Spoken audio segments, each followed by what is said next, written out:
Hey everybody, Jeremiah Clark, Product Director for LOWRANCE Electronics. We're out here on the water today to show you guys an exciting new feature we've added with the new HDS Live, HDS Carbon, and Elite FS 22.1 software update. It's a feature we're calling GHOST360. With a 3-in-1 nose cone on the Ghost trolling motor, the new software update in the HDS Elite FS or HDS Carbon, and a software update for your Ghost trolling motor, we can now turn your Ghost trolling motor into a 360 imaging sonar. So while we're out here on the water today, we're going to take you through a little intro of the product. We're going to show you how it works, some of the features and benefits of it, and kind of give you guys just some cool screen grabs of exactly what it looks like and exactly what you'll be looking forward to when you get this installed on your boat. All right, so we've got the HDS unit updated, we've got the trolling motor updated. Now we need to actually go in and enable the GHOST360 feature, and this is super simple. You touch the gear icon on the top left of the screen, under System, scroll down to where it says Advanced, and then under Features, there's a feature called GHOST360. You tap that, make sure it's enabled. It says GHOST360 features have been enabled, you hit OK. You can hit your Pages key to go back to the home screen, and now we have a new icon. This is where you go to find that new 360 view. So we go in there,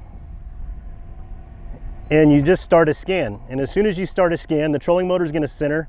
It's going to start rotating on its own. I'm not doing anything with the foot pedal. I'm not doing anything with my hands. This is totally automatic. The motor's turning the transducer, and as you can see, we start to draw a gorgeous 360 image here. So we're sitting in a reasonably shallow cove. It's about 10-11 feet deep where we're sitting, and there's a culvert in this cove and a creek channel that flows through to the other side back behind some riprap here. So I can see the small riprap on the screen, but look how that culvert really pops out. This is at 100-foot range. Our max range on this is going to be about what you'd expect from side scan. So 800 kilohertz, you're going to get about 150 feet max. 455 kilohertz, you can get up to 300 feet. Where I really find this useful is kind of casting distances, less than 100 feet. So if we zoom this in a little bit to say 60, that culvert's going to look a lot bigger. You'll start to see some of the rock riprap detail around it. You can see some of the detail as that kind of creek channel flows into it. And then again, this is just the Ghost trolling motor sweeping back and forth at 180 degrees to draw this 360 image. So as we draw more of the image, you can see here's the side of that little creek channel where it flows into the culvert. Some big rocks out front. And you can see kind of off to the back, if we were to turn this camera around, we've got some riprap along a little bridge or a little roadway behind us. That's what all this looks like. So if the area looks like rock, it's rock. If it looks like smooth dirt, it's smooth dirt. It's kind of like just looking at side scan, but in a 360 view. One really cool feature we thought of when we were designing this is, you know, when you're in the GHOST360 panel, you have a start and stop scan button right here, and that's pretty cool when I'm squatted down on the front of the deck. But if I'm standing up, I'm fishing in bibs, I've got a rod in my hand, I don't want to have to reach down and touch the screen all the time. So we actually have the ability with the Ghost trolling motor, 3 pre-programmable keys that you could actually go set to do a function. One of those functions we've done with this feature is the ability to set the Ghost trolling motor pedal to start and stop a scan. How you set that up is you go to your home screen. Again, you touch that gear icon. This time we're going to scroll down to autopilot, and you see this button that says configure trolling motor keys. We touch that. We actually have the 2-dot button on there set as our GHOST360 scan. You could set up any of these that you want. So like I'm going to make the 3-dot button be my anchor here. Or actually I'm going to make it be waypoint because I've already got an anchor button. So now all of my buttons on my trolling motor are programmed. So I have constant on, my GHOST360 scan, which we're talking about today, and I have a waypoint saved. So now when I'm interacting with this, I don't have to bend over and touch this start-stop scan button whenever I interact with the product. All right, so some people ask, you know, how does it actually start and stop? You've shown me on the screen how I can start and stop the scan. You've shown me how I can program the buttons. But one of the things we've done when we designed this is that since the Ghost trolling motor is primarily a trolling motor, you want it to take over at a moment's notice. So you don't want to have to stop scans, interact with the unit at all. So really, whenever I push the pedal, whether it's the direction or the throttle, I take over, and you'll notice on the screen this scan is stopped. This is where that programmable key comes in handy. I get the boat positioned where I want. I literally just reach down and tap that with my foot, and my scan starts again. So fully functional without ever having to bend down and touch the screen. I never have to take a rod out of my hands.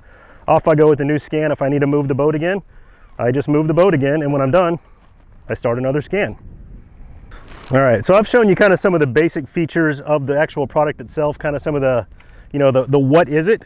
What I'm going to do now is I'm going to throw it over to Matt Worth, our associate product manager who helped work on this product a lot, to take you through a lot of the settings and a lot of the menu and just kind of demystify this whole thing and just tell you how to get up on the water and going. Thanks, Jeremiah. I'm going to walk you through the setup on how I would set this up for a day of fishing here. Once the Ghost 360 feature is enabled, you see it here in the panel index from the home screen. So we can go here if we want to look at a full screen 360. Obviously, I'm not scanning right now. And when I start my scan here, Odor is going to reposition to 12 o'clock. And as you can see, now we're rotating. We have both the left and the right side elements of the transducer rotating to generate our 360 image here. So in our depth that we're at now, 10 foot, 60 foot, I would not go past that. But just like side scan, your range for the 360 is going to be dependent on the depth that you're in. Frequency, again, depth dependent. With the active imaging, it really shines with 800 kilohertz. It depths up to 40, 50 foot. You're really not going to use 455 unless you're any deeper than that.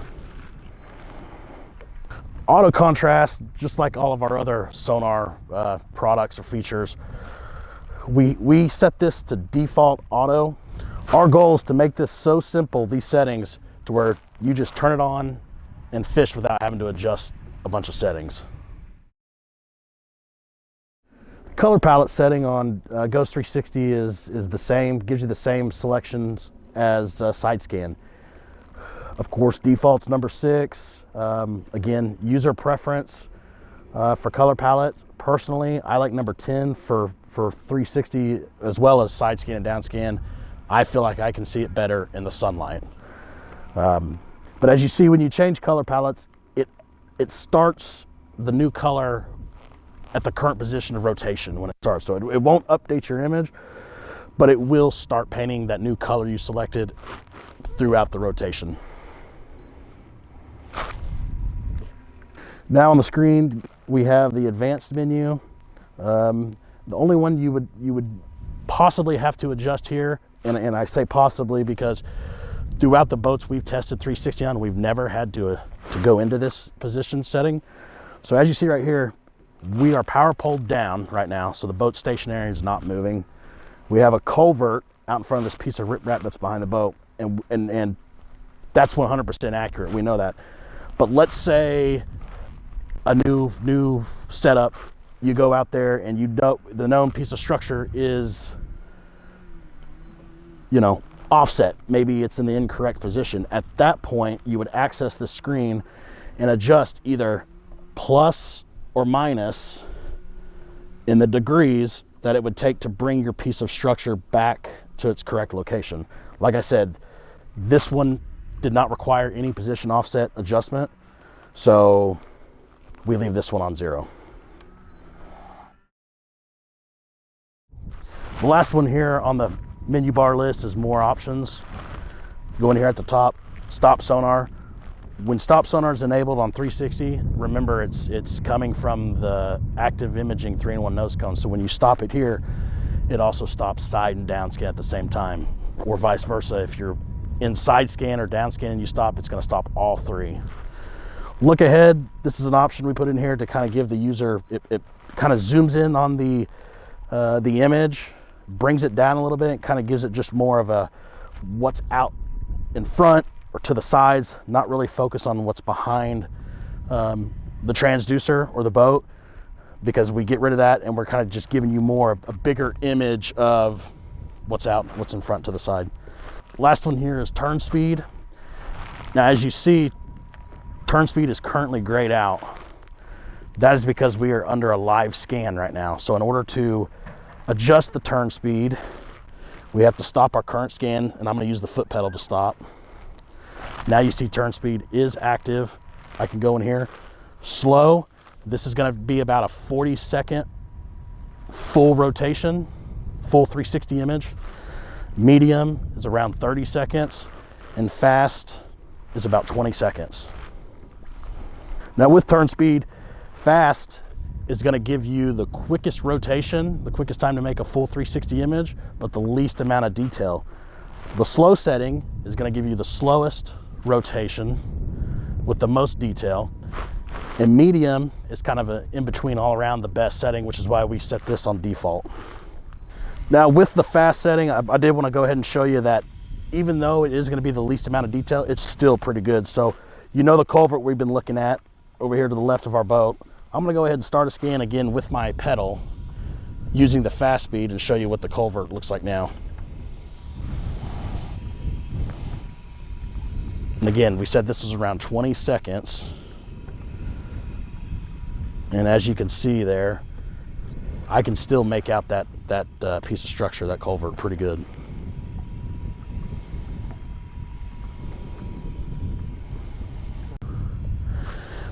And we're still scanning fast here. So there's the culvert. I can still see rocks, separations in the rock. There's the opening of that culvert there. So again, fast, and you are going to get the fastest speed, and you're still going to get good detail. We move locations here. I just wanted to show you one of the ways I like to fish with Ghost360 is letting the boat get blown with the wind, moving down a bank, and I have Ghost360 running the entire time. I'm doing rotations, continuous rotations. It's a good way you can cover water and still not obviously go too fast with Ghost360, but as you can see, we are moving and still generating a good image. Now that we're out in deeper water, I went ahead and increased the range out to 100 feet. Gives me a little bit of a better view and further distance of the structure. You see these rocks here, got a tree, piece of standing timber there. So the deeper you are, the further you can set your range. And one thing I wanted to add and mention here is with our range set to 100 feet, that's 100 feet to each side. So we actually are covering and viewing a 200-foot radius with 360.